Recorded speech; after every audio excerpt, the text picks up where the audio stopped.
जिल्हा परिषदेमध्ये एक बैठक घेतली. बैठकीत नेमकी कशासाठी होती आणि काय? मागच्या काही दिवसांपूर्वी जिल्हा नियोजन बैठक झाली होती.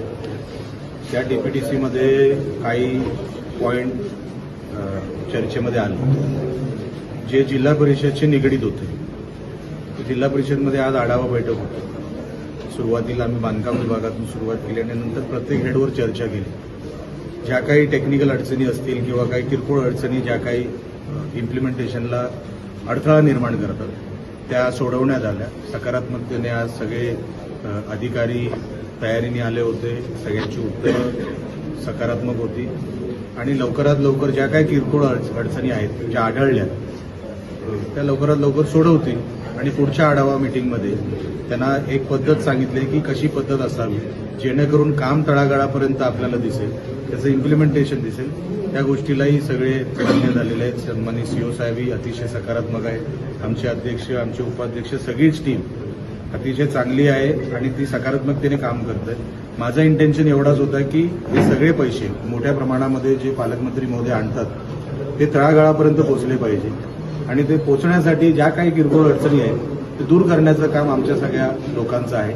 ते आज बऱ्यापैकी दूर झालेले आहे आणि त्याचं तुम्हाला इम्प्लिमेंटेशन काही दिसेल. सर, शिवसेना पक्ष आणि चिन्हासंदर्भात सर्वोच्च न्यायालयात आज सुनावणी आहे. त्या संदर्भात काय? शिवसेना पक्ष आमचाच आहे हे काय वेगळं सांगायची काही गरज नाही. पण तुम्हाला जर उबाटा गटाची जर तुम्ही कार्यपद्धती बघितली ह्या केस संदर्भात तर त्यांचे वकीलच पुढच्या तारखा मागतात. त्यांचीच तयारी नाही. त्यांनाच कोर्टाकडे सांगायला काय राहिलेलं नाही. उबाटा गटाने काय म्हणून तो पक्ष आम्ही क्लेम करतोय हे सबमिशन जे द्यावं लागतं सुप्रीम कोर्टामध्ये त्यांच्याकडे आता काहीच राहिलेलं नाही सांगण्यासारखं की आम्ही का म्हणून ते तारखा पुढच्या मागतात. सन्माननीय सुप्रीम कोर्ट जज साहेबांनी त्यावरती ताशेरे ओढलेले आहेत की तुम्ही बाहेर मीडियाकडे एक बोलता आणि कोर्टरूममध्ये येऊन तुम्ही सांगता की आम्हाला पुढची तारीख द्या. हा जो काही म्हणतात ना काय म्हणतात त्याला दुतोंडीपणा आहे तो सन्माननीय जज साहेबांनी बाहेर काढलेला आहे. म्हणून पक्ष कोणाचा आहे हे आता सिद्ध झालेलं आहे. 2024च्या निकालामध्ये पण सिद्ध झालेलं आहे. मागच्या जिल्हा परिषद निकालामध्ये पण सिद्ध झालेलं आहे. आणि सगळ्या लेव्हलवर जिथे जिथे संघटनात्मक आमची बांधणी आहे किंवा उबाटाला असं वाटतं आम्ही कुठेच नाही सगळीकडे आम्हीच एक नंबरवर आहोत. म्हणून पक्ष कोणाचा आहे हे आता औपचारिकता राहिलेली आहे. ती लवकरात लवकर कोर्टातून त्याचा निकाल लागेल ही अपेक्षा आहे. सिंधुदुर्ग किल्ल्याच्या दुसऱ्या बुरुजाच्या पायथ्याशी जरा ढासळलेलं होतं, तिथे भगदाड पडलं होतं आणि पुरातत्व विभागाकडून तिथे पाहणी केली आहे. फक्त या संदर्भात जो आर्किओलॉजिकल डिपार्टमेंट आहे सातत्याने मी खासदार असतानापासून मी त्यांच्यावर कडक शब्दामध्ये त्यांच्यावर टीका केलेली आहे. तुम्ही कशासाठी ते आर्किओलॉजिकल डिपार्टमेंट सांभाळता, तुमच्याकडे स्टाफ आहे का, निधी आहे का, हा सगळा विषय असतो. मी सन्माननीय खासदार साहेबांना हा विषय सांगितला. त्यांच्या कानावर घातलेलं ते अधिवेशनात आहे. मी बोललो साहेब आर्किओलॉजिकल डिपार्टमेंट आपल्या किल्ल्यांना किती देतं, संरक्षणासाठी किती देतं, डागडुजीसाठी किती देतं, सुशोभीकरणासाठी किती देतं, हे काही निकष ठरलेले नाहीये. मग तुम्ही कसं सांभाळणार आर्किओलॉजिकल डिपार्टमेंट? हा माझा नेहमी तक्रारीचा. मी खासदार असताना हा विषय काढला सभागृहामध्ये. सातत्याने आमच्या तक्रारी सुरू आहेत. आम्हाला तो निधी वाढून पाहिजे. 4 कोटी 2 कोटी 2.5 कोटीने होणार नाही. ते पण 2 वर्षातून एकदा कधीतरी पैसे येतात.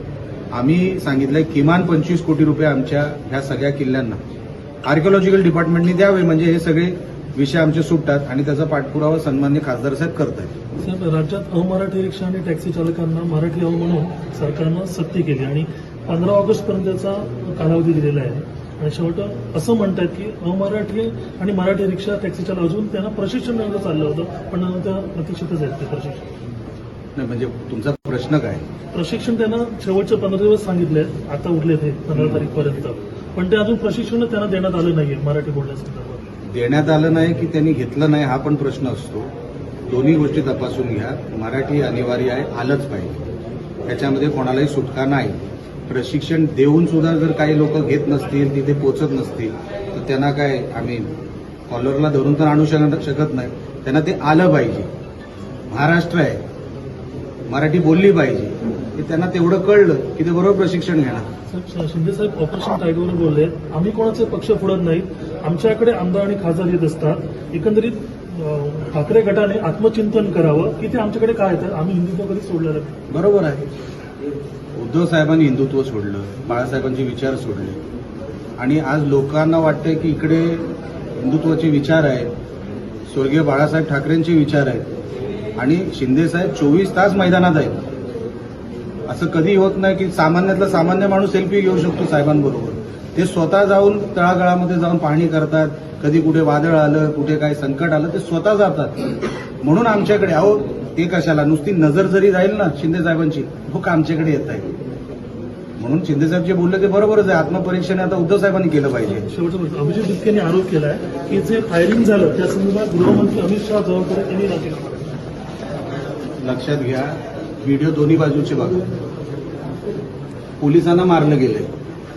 फायरिंग कुठे झालं, काय झालं याचे पुरावे असतील तर त्यांनी तसे सादर करावे. पोलिसांनी काय मार खावा? किती पोलिसांनी मार खाल्लाय माहिती आहे तुम्हाला? लोकांची डोकी फुटली आहे. कोण मेला? तुम्हाला काय पाहिजे होतं? पोलिसवाले मारायला पाहिजे होती की नाही? अच्छा, तिकडे विद्यार्थ्यांना मारलेलं नाही. 2800 लोक अशी भेटली आहेत ज्यांचं क्रिमिनल बॅकग्राऊंड आहे. त्यांना शोधण्याचं काम चालू आहे. मग तुम्हाला काय पाहिजे? हे जे देशविरोधी कारवाया करतात 2800 लोक, त्यांना वाचवायचं की त्यांना ठेचायचं आताच? विद्यार्थ्यांबद्दल कोणालाच आक्षेप नाही. विद्यार्थ्यांनी आंदोलन केलंच पाहिजे, त्यांनी करावं. सरकार सकारात्मक आहे त्यांची भूमिका ऐकून घ्यायला.